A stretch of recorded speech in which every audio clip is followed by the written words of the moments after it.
नमस्कार दोस्तों, welcome to our channel the study power. आज के इस वीडियो में हम महत्वपूर्ण वोकैबलरी 10 वर्ड्स जो है वोकैब के वो डिस्कस करेंगे। और डेली आपकी क्लास जो है वो 7 o'clock मॉर्निंग में 7 बजे क्लास होगी, तो आप डेली ये क्लास अटेंड कर सकते हैं।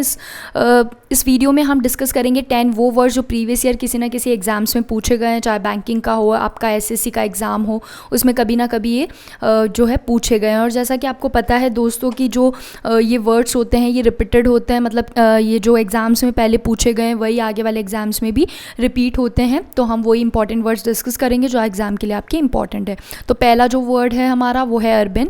और अर्बन का जो मतलब होता है हिंदी में वो होता है सभ्य, ठीक है, सिविलाइज्ड जिसे हम कहते हैं, सभ्य। तो बात करें अगर सेंटेंस में इसके यूज़ की, तो यहाँ पर एक सेंटेंस मैंने दिया है एग्जाम्पल के तौर पर, she describes him as urban and charming. यानी उसने उस लड़के मतलब एक लड़की ने एक लड़के को डिस्क्राइब किया एज अर्बन यानी सभ्य है, और कैसा है, चार्मिंग है यानी खुश मिजाज है, ठीक है। तो यहाँ पर बात करें सिनोनिम की, तो सिनोनिम जो होता है वो होता है समानार्थी शब्द। तो अर्बन यानी सभ्य, तो इसका सिनोनिम क्या हुआ, कल्चर्ड, ठीक है, elegant, refined, well bred, sophisticated. इन सभी का मतलब होता है कि जो सभ्य हो, ठीक है, जिसका अच्छा व्यवहार हो, व्यवहारिक, जो बहुत अच्छा इंसान हो, तो उसके लिए हम अर्बन वर्ड का यूज़ करते हैं। बात करें अगर एंटोनिम की यानी इसके विलोम शब्द की, तो वो क्या हो जाएगा, अनसिविलाइज्ड, असभ्य, अनकल्चर्ड, अनरिफाइंड, इसके क्या हो जाएंगे, एंटोनिम हो जाएंगे। तो आप ध्यान रखेंगे। उसके बाद में नेक्स्ट जो वर्ड है हमारा वो है बोल्ड। और बोल्ड जो है इसका हिंदी मीनिंग होता है बहादुर, निर्भीक, जो डरता नहीं है, ठीक है। और सेंटेंस की बात करें कि इसका यूज़ सेंटेंस में कैसे होगा, तो मैंने एक सेंटेंस लिया है, they are also good farmers and bold seamen. यानी कि वो बहुत अच्छे किसान भी है और एक बोल्ड यानी बहादुर सीमैन भी है, ठीक है। सिनोनिम की बात करूँ अगर बोल्ड के, तो एडवेंचरस हो गया, फियरलेस जिसको डर नहीं है, ऑडेशियस भी निर्भीक, करेजियस बहादुर, ठीक है। एंटोनिम की बात करूँ तो अफ्रेड डरा हुआ, कोवर्ड भी यही होता है जो भयभीत हो, डरपोक हो, मीक, टिमिड, फेंट, फियरफुल, ये सब क्या हो गए, इसके एंटोनिम्स हो गए यानी अपोजिट हो गए। बात करें अगर हम थर्ड वर्ड की, तो थर्ड जो हमारा वर्ड है वो है वेसिलेशन। वेसिलेशन का मतलब होता है अस्थिरता यानी अनिश्चित, ठीक है। यहाँ पे एक सेंटेंस है जैसे there was a momentary vacillation even in Rome, यानी रोम में भी एक क्षणिक जो है अस्थिरता देखी गई। अगर बात करें इसके सिनोनिम की, तो अस्थिरता जो है वेसिलेशन का जो सिनोनिम है वो है हेजिटेशन, हकलाहट, डाउट, संदेह, अनसर्टेनिटी, अनिश्चितता, इनडिसीजन, ठीक है। एंटोनिम की बात करें वेसिलेशन के, तो सर्टेनिटी, निश्चितता, ठीक है। स्टेड फास्टनेस इसका मतलब होता है अडिग, ठीक है। तो अस्थिरता यानी जो अडिग नहीं है, और स्टेड फास्टनेस जो अडिग है, स्थिर है, ठीक है। तो स्टेड फास्टनेस जो है इंपॉर्टेंट वर्ड है, एग्जाम में बहुत देखने को मिलता है, तो आप ध्यान रखेंगे। इसका मतलब होता है अडिग यानी जो स्थिर है। उसके बाद में बात करें फोर्थ वर्ड की, तो फोर्थ जो हमारा वर्ड है वो है माइन्यूस्क्यूल। माइन्यूस्क्यूल का जो मीनिंग है हिंदी में वो है छोटा या कम होना। जैसे एक सेंटेंस मैंने यहाँ पर लिया है, एनिमल प्रोडक्ट्स में also be present in minuscule amounts in prepared foods containing multiple ingredients. यानी कि ऐसे प्रिपेयर्ड फूड्स जो ऑलरेडी बने होते हैं उनमें मल्टीपल इंग्रेडिएंट्स होते हैं, तो उन मल्टीपल इंग्रेडिएंट्स में जो है एनिमल प्रोडक्ट्स की जो मात्रा होती है, छोटे मात्रा में, कम मात्रा में एनिमल प्रोडक्ट्स भी प्रेजेंट होते हैं उन प्रिपेयर्ड फूड्स में। तो यहाँ पर आ गया माइन्यूस्क्यूल अमाउंट्स यानी कम मात्रा में।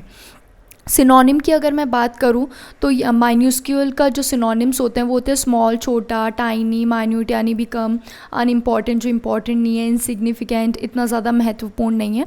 और एंटोनिम की बात करें तो माइन्यूस्क्यूल के एंटोनिम्स क्या हो गया, बिग बड़ा, इनॉर्मस यानी भी लार्ज बड़ा, व्याप्त जिसे अपन कहते हैं ह्यूज बड़ा, इम्पॉर्टेंट लार्ज, ठीक है। तो ये सब इसके क्या हो गए, एंटोनिम हो गए। बात करें अगर हम नेक्स्ट वर्ड की, तो नेक्स्ट जो हमारा वर्ड है वो है कॉम्प्लेसेंट। कॉम्प्लेसेंट का जो मीनिंग होता है वो होता है संतुष्ट, सेटिस्फाइड होना। जैसे यहाँ पर एक सेंटेंस है, you should not have a complacent attitudes towards unemployment, यानी बेरोज़गारी के प्रति तुम्हारा जो एटीट्यूड है वो संतुष्ट नहीं होना चाहिए, सेटिस्फाइड नहीं होना चाहिए। सिनोनिम की अगर बात करूँ मैं इसके, तो कॉम्प्लेसेंट का जो सिनोनिम है वो है कॉन्फिडेंट, प्लीज्ड, सेटिस्फाइड, संतुष्ट, स्मग का मतलब भी यही होता है। और एंटोनिम की अगर मैं बात करूँ कॉम्प्लेसेंट के, तो अनहैप्पी, ठीक है, डिसकंटेंट जो असंतुष्ट है, ठीक है, डिससेटिस्फाइड, अनश्योर, ये सब इसके क्या हो गए, एंटोनिम्स हो गए। बात करें अगर हम नेक्स्ट वर्ड की, तो नेक्स्ट वर्ड जो है वो है हमारा ऑप्युलेंट। और ऑप्युलेंट जो वर्ड है उसका हिंदी मीनिंग है समृद्ध या प्रचुर। बात करें सेंटेंस में इसके यूज़ की, तो it was still an opulent city and yielded a rich booty. तो ये अभी भी जो है एक समृद्ध शहर था जिसमें बहुत ही रिच लोग जो है वो रहते थे, और जहाँ की जो व्यवस्था थी वो क्या थी, समृद्ध व्यवस्था थी। तो सिनोनिम की अगर मैं बात करूँ तो ऑप्युलेंट के जो सिनोनिम है वो है रिच, ठीक है, लेविश, जो मतलब अपना जीवन जो है वो बहुत लेविशली जो है जीते हैं, ठीक है, एक्स्ट्रावेगेंट है, सम्पचुअस है, ये इसके क्या हो गए, सिनोनिम हो गए। एंटोनिम की अगर मैं बात करूँ तो इकोनॉमिकल, जो किफ़ायती है, पुअर, स्मॉल, डिप्रेस्ड, ये सब इसके क्या हो गए, अपोजिट्स हो गए, ठीक है। तो ऑपुलेंट का मतलब आप ध्यान रखेंगे समृद्ध या प्रचुर, जो ऐशो आराम से अपनी ज़िंदगी, लेविशली ऐशो आराम से अपनी ज़िंदगी जीते हैं। उसके बाद में नेक्स्ट बात करें हम 7 वर्ड की, तो वो है एब्रप्ट। एब्रप्ट का मतलब होता है अचानक या सडनली, जिसे हम कहते हैं। जैसे यहाँ पर है he made an abrupt withdrawal, तो उसने अचानक से ही क्या कर लिया, विड्रॉल ले लिया, ठीक है। तो अब यहाँ पर सिनोनिम की अगर मैं बात करूँ एब्रप्ट के, तो सिनोनिम हो गया हास्टी, हर्ड, ये सब होता है अचानक, फटाफट से किसी काम को करना, सडनली, अनएक्सपेक्टेड, ठीक है, सरप्राइजिंगली किसी काम को करना। बात करें इसके एंटोनिम की, तो एंटोनिम जो है वो इसका है एक्सपेक्टेड, काम, डेलिबरेट, ग्रेजुअल, धीरे धीरे, स्लो, कम, ठीक है, काम, शांति से, यानी अचानक किसी काम को ना करना, वो इसका एंटोनिम हो जाएंगे। तो एक्सपेक्टेड, काम, डेलिबरेट, ग्रेजुअल, स्लो, ये सब इसके क्या हो गए, एंटोनिम। बात करें अगर हम 8th वर्ड की, तो 8th जो हमारा वर्ड है वो है ऑटोनॉमी। ऑटोनॉमी यानी स्वायत्तता या आज़ादी। जैसे यहाँ पर है they will require autonomy at later stages, यानी बाद की जो स्टेजेस है उसमें उन्हें स्वायत्तता यानी फ्रीडम की ज़रूरत होगी। अगर मैं इसके सिनोनिम की बात करूँ तो सिनोनिम है इसका freedom, self rule, liberty, sovereignty, ठीक है। फ्रीडम आज़ादी, लिबर्टी भी वही है, सोवरेनिटी भी वही है, तो आपको ध्यान रखना है। एक ऑटोनॉमी का सोवरेनिटी जो है वो पूछा जाता है, लिबर्टी भी पूछा जाता है, तो आपको ध्यान रखने हैं ये दोनों वर्ड्स। एंटोनिम जो है ऑटोनॉमी का वो हो जाएगा डिपेंडेंस हो जाएगा, और सबऑर्डिनेट हो जाएगा यानी किसी पे निर्भर होना, ठीक है, जहाँ पे स्वायत्तता नहीं है। बात करें 9th वर्ड की, तो 9th जो हमारा वर्ड है वो है एसिलरेट। एसिलरेट यानी होता है तेज़ करना या गति से किसी काम को करना।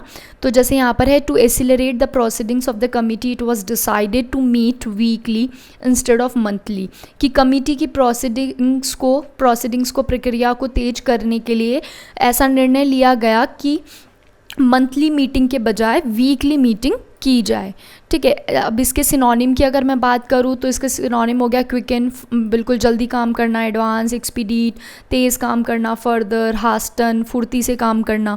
अगर एंटोनिम की बात करूँ तो तेज़ करना, तो इसका डिले हो जाएगा, ठीक है, हिंडर हो जाएगा, बाधा डालना, ठीक है, डिसलेरेट, कम करना, रिटार्ड, पोस्टपोन, ये सब इसके क्या हो जाएंगे, इसके अपोजिट हो जाएंगे। नेक्स्ट बात करें अगर 10th वर्ड की, तो 10th जो वर्ड है वो है रिकैपिचुलेशन।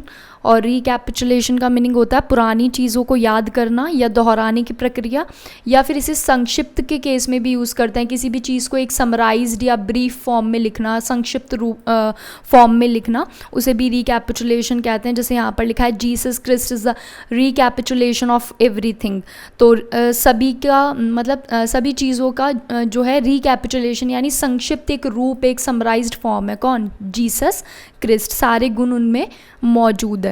तो सिनोनिम्स की अगर बात करें तो रिकॉल, रिकैपिचुलेशन का हो जाएगा रिकॉल, रिप्राइज, छोटे रूप में लिखना, पैरोरेशन, समरी, ब्रीफ, तो ये सब क्या हो जाएंगे, रिकैपिचुलेशन के सिनोनिम। एंटोनिम की बात करें तो एम्प्लीफिकेशन, एनलार्जमेंट, थोड़ा बड़ा, एक्सपेंड, थोड़ा मतलब बढ़ाना उसको, ठीक है। तो ये रिकैपिचुलेशन क्या हो जाएंगे, एंटोनिम हो जाएंगे। क्योंकि यहाँ पे संक्षिप्त भी है यानी ब्रीफ भी है, तो उसका अपोजिट क्या हो जाएगा, एक्सपेंशन भी हो जाएगा, ठीक है। तो आज का ये वीडियो बस इतना ही दोस्तों। अगर हमारा वीडियो आपको अच्छा लगे तो इसे प्लीज़ लाइक करें, शेयर करें अपने दोस्तों के साथ में। और जितने भी अपकमिंग एग्जाम से रिलेटेड इन्फॉर्मेशन होती है वो हम अपने फेसबुक पेज और टेलीग्राम चैनल पर अपडेट करते हैं उसका। तो आप हमारे फेसबुक पेज को लाइक कर सकते हैं, टेलीग्राम चैनल को ज्वाइन कर सकते हैं, हमारे चैनल को आप सब्सक्राइब करें ताकि आपको और भी फ्रूटफुल इन्फॉर्मेशन मिलती रहे। Thank you for watching.